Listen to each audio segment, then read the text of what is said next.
യമനിൽ നിന്ന് മദീനയിലേക്ക്. എന്തിനാ വന്നത്? തങ്ങൾ അടുത്ത ആഴ്ച പിറ്റത്തെ ആഴ്ചത്തെ യുദ്ധത്തിന് പോകുന്നെന്ന് കേട്ട് അങ്ങനെ എന്റെ കൂട്ടുകാരൻ പറഞ്ഞപ്പോ ഞാൻ ഇങ്ങോട്ട് വന്നതാണ്. വീട്ടിൽ നിന്ന് ഇങ്ങനെ ഇറങ്ങി വരുമ്പോ ഉപ്പയും ഉമ്മയും വീട്ടിലുണ്ടോ? ആ ഉണ്ട്. എന്താണ് അവരാ നിലപാട്? ഞാൻ ഇറങ്ങുമ്പോ അവര് രണ്ടുപേരും കരഞ്ഞു.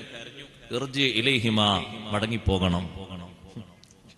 വന്ന യമനിലേക്ക് തിരിച്ചു പോകണം, അവരെ സന്തോഷിപ്പിക്കണം, തിരിച്ചു പോയിക്കോളും. ജിഹാദിന് കൽപ്പിക്കപ്പെടാത്ത സഹോദരിമാർക്കുള്ള ഏറ്റവും വലിയ ജിഹാദ് ഉപ്പയുടെയും ഉമ്മയുടെയും പൊരുത്തം നേടലാണ്.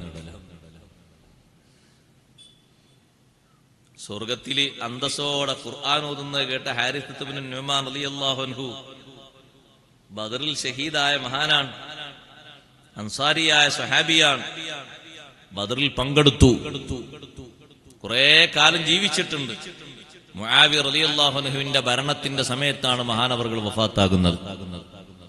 എന്ന് പറഞ്ഞാൽ നബി സല്ലല്ലാഹു അലൈഹി വസല്ലം തങ്ങളെ വഫാത്തിന് ശേഷം 10-30 ചില്ലാനം കൊല്ലം ജീവിച്ചിട്ടുണ്ട്.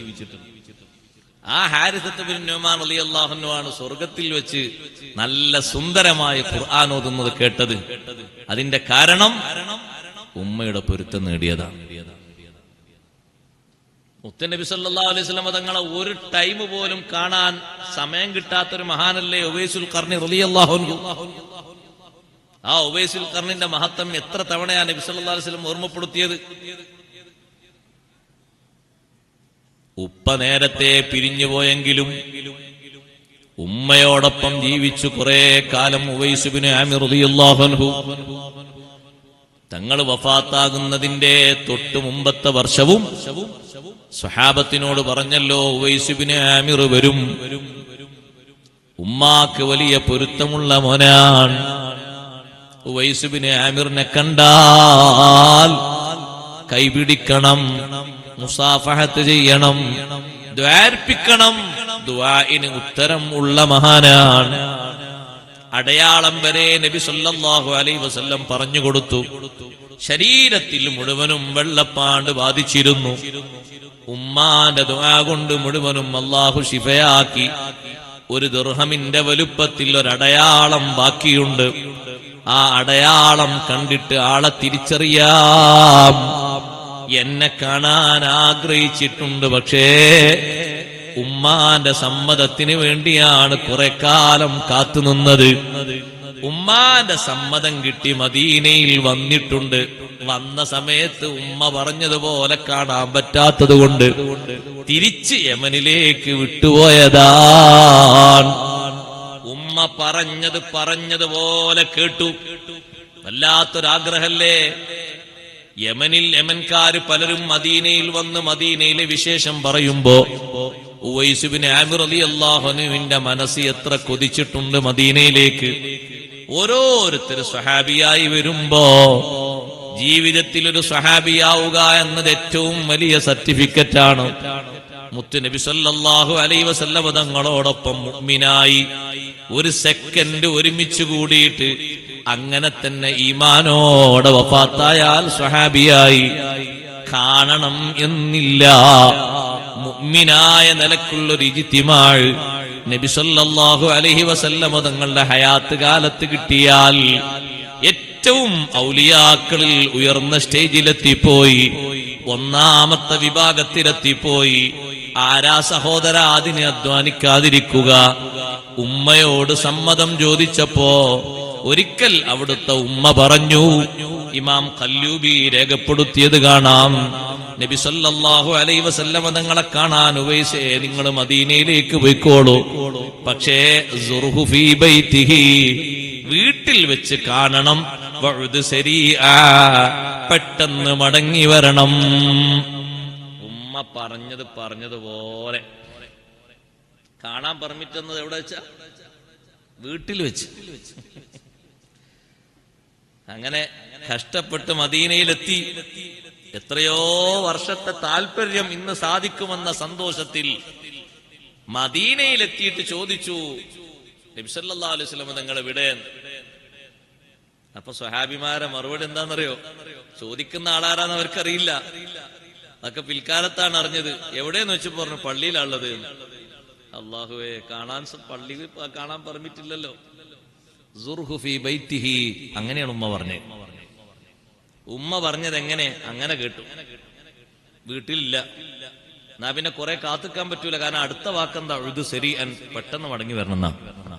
ആ വാഹനം നേരെ എമ്മനിലേക്ക് തന്നെ തിരിച്ചു. കണ്ടില്ല, കാണാൻ നിന്നില്ല. കാണാൻ വേണ്ടി കുറെ നേരം ടൈം വൈകിയാൽ ഉമ്മ പറഞ്ഞ രണ്ടാമത്തെ വാക്കിനെതിരാവും. ഈ മഹാനെക്കുറിച്ചാണ് സ്വഹാബിമാരോട് തങ്ങൾ പറഞ്ഞു കൊടുക്കുന്നത്. ലഹു വാലിദ വഹുവ ബിഹാ ബർ. ഒരു മാതാവ് ഉണ്ടായിരുന്നു, ഉമ്മാക്ക് പൊരുത്തപ്പെട്ട മോനാണ്. അതുകൊണ്ട് കണ്ടാല് സ്വഹാബിമാരോടാണ് കൈപിടിച്ച് ധാർപ്പിക്കാൻ പറയുന്നത്. ഉമർ റളിയല്ലാഹു അൻഹുവൊക്കെ എത്രയാണ് അന്വേഷിച്ച് നടന്നത്. 10 കൊല്ലം ഹജ്ജിന് പോയപ്പോഴും ചോദിച്ചിട്ടുണ്ട് യമനിൽ നിന്ന് വന്ന ആൾക്കാരോട്, അഫീക്കും ഉവൈസ് ബിൻ ആമിർ, അഫീക്കും ഉവൈസ് ബിൻ ആമിർ. 10 കൊല്ലം ചോദിച്ചിട്ടുണ്ട്. ഒരു കൊല്ലം ഒരാൾ പറഞ്ഞു, നിങ്ങൾക്ക് എന്തിനാണ് ഉവൈസ് ബിൻ ആമിറിനെ? ഒരു വീടും നാടും സൗകര്യമൊന്നും ഇല്ലാതെ ഒരു പച്ചപ്പാവം, ധരിക്കാൻ വരെ ഒരു പൂർണ്ണ വസ്ത്രമല്ല, ഒരു മുണ്ട് മാത്രമേ ഉള്ളൂ, മേൽവസ്ത്രം പോലും ഇല്ലാതെ ജീവിക്കുന്ന ഒരു പാവപ്പെട്ട മനുഷ്യൻ. ആ മനുഷ്യൻ എന്തിനാ അങ്ങക്ക് എന്നൊരാൾ ചോദിച്ചു. ഉമർ റളിയല്ലാഹുവിനോട് ചോദിച്ചപ്പോ ഉമർ റളിയല്ലാഹു ചോദിച്ചു, ആ ആളെ എനിക്കൊന്ന് കാണണം, ഇതെവിടെങ്കിലും ഉണ്ടാകോ? നാട്ടിലുണ്ട് എന്ന് പറഞ്ഞു. നാട്ടിലാ? ഞാൻ ഹജ്ജിന് വന്ന കൂട്ടത്തിലുണ്ടോന്നാ ചോദിച്ചത്. പിറ്റത്തെ കൊല്ലം ചോദിച്ചപ്പോ പറഞ്ഞു, ഞങ്ങളെ കൂടെ അങ്ങനത്തെ ഒരു ആള് ഹജ്ജിന് വന്നിട്ടുണ്ട്. എവിടെയെന്ന് ചോദിച്ചു. അവിടെ അറഫാ മരുഭൂമിയിൽ ഒഴിഞ്ഞ ഒരു ഭാഗത്ത് ആടിനെ ഒട്ടകങ്ങളൊക്കെ ഈ അറക്കാൻ വേണ്ടി കൊണ്ടുവന്ന ആടുകളും ഒട്ടകങ്ങളൊക്കെ ഉണ്ട്. അതിനെ മേയ്ക്കുന്ന പണിയെടുത്തിട്ട് അവിടെ ഉണ്ടാകും ആള്. ഉമർ റളിയല്ലാഹു അൻഹു അലി റളിയല്ലാഹു അൻഹു വാഹനം എടുത്തു പോയി നോക്കുമ്പോ ആളവിടെ നിസ്കാരത്തിലാണ്. ഒരു ഭാഗത്ത് അങ്ങനെ ഒട്ടകങ്ങളും മറ്റും മേയുന്നു, ആള് നിസ്കരിക്കുകയാണ്. നിസ്കാരം കഴിഞ്ഞപ്പോ തന്നെ ചോദിച്ചു, സലാം പറഞ്ഞു. സലാം അടക്കി ചോദിച്ചു, നിങ്ങളുടെ പേരെന്താണ്? ഉവൈസ് ബിൻ ആമിർ റളിയല്ലാഹു അൻഹു പറഞ്ഞു, അബ്ദുല്ലാ. അബ്ദുല്ലാ എന്ന് പറഞ്ഞപ്പോ ഉമർ റളിയല്ലാഹു അൻഹു പറഞ്ഞു, ഉമ്മ വിളിച്ച പേരെന്താണ് എന്ന് ചോദിച്ചു. അബ്ദുള്ള, നിങ്ങളും ഞാനൊക്കെ അബ്ദുള്ള തന്നെയാണ്, അതല്ല പറഞ്ഞത്. അള്ളാഹുവിന്റെ അടിമ എന്നുള്ള അർത്ഥത്തിൽ ശരി തന്നെയാണ്. പക്ഷെ ഉമ്മ വിളിച്ചൊരു പേരില്ലേ, ആ പേരെന്താണ്? അപ്പോൾ ചോദിച്ചു, എന്തിനാ നിങ്ങൾ ഇങ്ങനെയൊക്കെ ചോദിക്കുന്നത്? ചോദിച്ചു, നിങ്ങളെ ശരീരത്തിൽ വെള്ളപ്പാണ്ട് രോഗമുണ്ടായില്ലേ? ഒരു ദിർഹമിന്റെ അടയാളം ബാക്കിയില്ലേ? അപ്പോഴാണ് ദിർഹമിന്റെ അടയാളത്തിൽ ബാക്കിയുള്ള വെളുപ്പവർ കണ്ടത്. ഇത് തന്നെയാണ് ആളെന്നുറപ്പിച്ചു. നിങ്ങളല്ലേ ഉവൈസ് എന്ന് ചോദിച്ചു. അതെ, ഞാനാണ് ഉവൈസ്. എന്തിനാണ് നിങ്ങൾ ഇങ്ങനെ തിക്കിത്തിരക്കി ചോദിക്കുന്നത്? അലി റളിയല്ലാഹു അൻഹു പരിചയപ്പെടുത്തി, ഹാദാ അമീറുൽ മുഅ്മിനീൻ ഉമർ ഇബ്നുൽ ഖത്താബ്. ഇത് അമീറുൽ മുഅ്മിനീൻ ഉമർ റളിയല്ലാഹു അൻഹു ആണ്. ഉമർ റളിയല്ലാഹു അൻഹു അലി റളിയല്ലാഹു അൻഹുവിനെ പരിചയപ്പെടുത്തി, ഹാദാ സിഹ്റുൽ മുസ്തഫ. ഇത് മുത്തുനബി സല്ലല്ലാഹു അലൈഹി വസല്ലം തങ്ങളുടെ മരുമകനാണ്, അലി റളിയല്ലാഹു അൻഹു ആണ്. ആ രണ്ടുപേരെയും തിരിച്ചറിഞ്ഞപ്പോ ഉവൈസ് ബിൻ ആമിർ റളിയല്ലാഹു അൻഹു അവരെ കൈകളാണ് പിടിച്ച് ചുംബിക്കാൻ ഒരുങ്ങുന്നത്. നിങ്ങളല്ലേ ഭാഗ്യം ചെയ്തവർ, എനിക്ക് അല്ലാഹു ഭാഗ്യം തന്നില്ലല്ലോ, മുത്തുനബി തങ്ങളെ ഒന്ന് കാണാൻ കഴിഞ്ഞില്ലല്ലോ. രണ്ടുപേരും കൈപിടിച്ചിട്ട് പറഞ്ഞു, നിങ്ങളെ കൊണ്ട് ദ്വാരിപ്പിക്കാൻ നബി സല്ലല്ലാഹു അലൈഹി വസല്ലം തങ്ങൾ പലപ്പോഴും ഞങ്ങളെ ഉപദേശിച്ചിട്ടുണ്ട്. ഞങ്ങളെ രണ്ടുപേരെയും സ്പെഷ്യലായിട്ട് ഒരു ദിവസം ഉപദേശം പറഞ്ഞപ്പോ തങ്ങൾ പറഞ്ഞേൽപ്പിച്ചിട്ടുണ്ട്. അതിന്റെ അർത്ഥം ഞങ്ങൾക്ക് നിങ്ങളെ കാണാൻ ഒക്കുമെന്നാണെന്ന് ഞങ്ങൾ മനസ്സിലാക്കിയിട്ടുണ്ട്. ദ്വാരന്ന് തരണം ഞങ്ങൾക്ക്. ഉവൈസ് റളിയല്ലാഹു അൻഹു പറയുന്നു, ഞാനല്ല ദ്വാർക്കേണ്ടത്, നിങ്ങളാ ദ്വാർക്കേണ്ടത്. അല്ല, നിങ്ങളെ ദുആഇന് ഇജാബത്തുണ്ടെന്ന് നബി സല്ലല്ലാഹു അലൈഹി വസല്ലം ഞങ്ങളോട് പറഞ്ഞിട്ടുണ്ട്. സഹോദരങ്ങളെ, സഹോദരിമാരെ, ആ ഉവൈസ് ബിൻ ആമിർ റളിയല്ലാഹു അൻഹുവിനെ ഹബീബ് സല്ലല്ലാഹു അലൈഹി വസല്ലം തങ്ങൾ പഠിപ്പിച്ച മഹത്വം ഒന്നു മാത്രമല്ലേ, ലഹു വാലിദ വഹുവ ബിഹാ ബർറുൻ. ഉമ്മാക്ക് പൊരുത്തമുള്ള മോനാണ്, ഉമ്മാക്ക് വലിയ ഗുണം ചെയ്ത ആളാണ്. ഉമ്മാക്ക് ഗുണം ചെയ്യണം, ഉപ്പാക്ക് സേവനം ചെയ്യണം, ഗുണം ചെയ്യണം. മാതാപിതാക്കൾക്കുള്ള ഗുണം നമ്മുടെ ജീവിതത്തിന്റെ ഏറ്റവും വലിയ നന്മകളായി മാറണം. അതിൽ കുറവുണ്ടെങ്കിൽ ആ കുറവൊക്കെ നികത്തണം. ഹബീബ് സല്ലല്ലാഹു അലൈഹി വസല്ലമ തങ്ങൾ ഗുണം ചെയ്യാൻ പഠിപ്പിച്ചപ്പോൾ, ഉപ്പാക്കും ഉമ്മാക്കും ഗുണം ചെയ്യാൻ പഠിപ്പിച്ചപ്പോ ജീവിതത്തിന്റെ എല്ലാ വിഷയങ്ങളിലും പഠിപ്പിച്ചിട്ടുണ്ട്. ഏറ്റവും പ്രധാനമായിട്ടും അവർക്കുള്ള ബഹുമാനം, ആ ബഹുമാനം ഒട്ടും കുറക്കരുത്. മാതാപിതാക്കൾക്ക് വലിയ ബഹുമാനം നമ്മുടെ മനസ്സിലും പ്രവർത്തനത്തിലും എപ്പോഴും ഉണ്ടാകണം.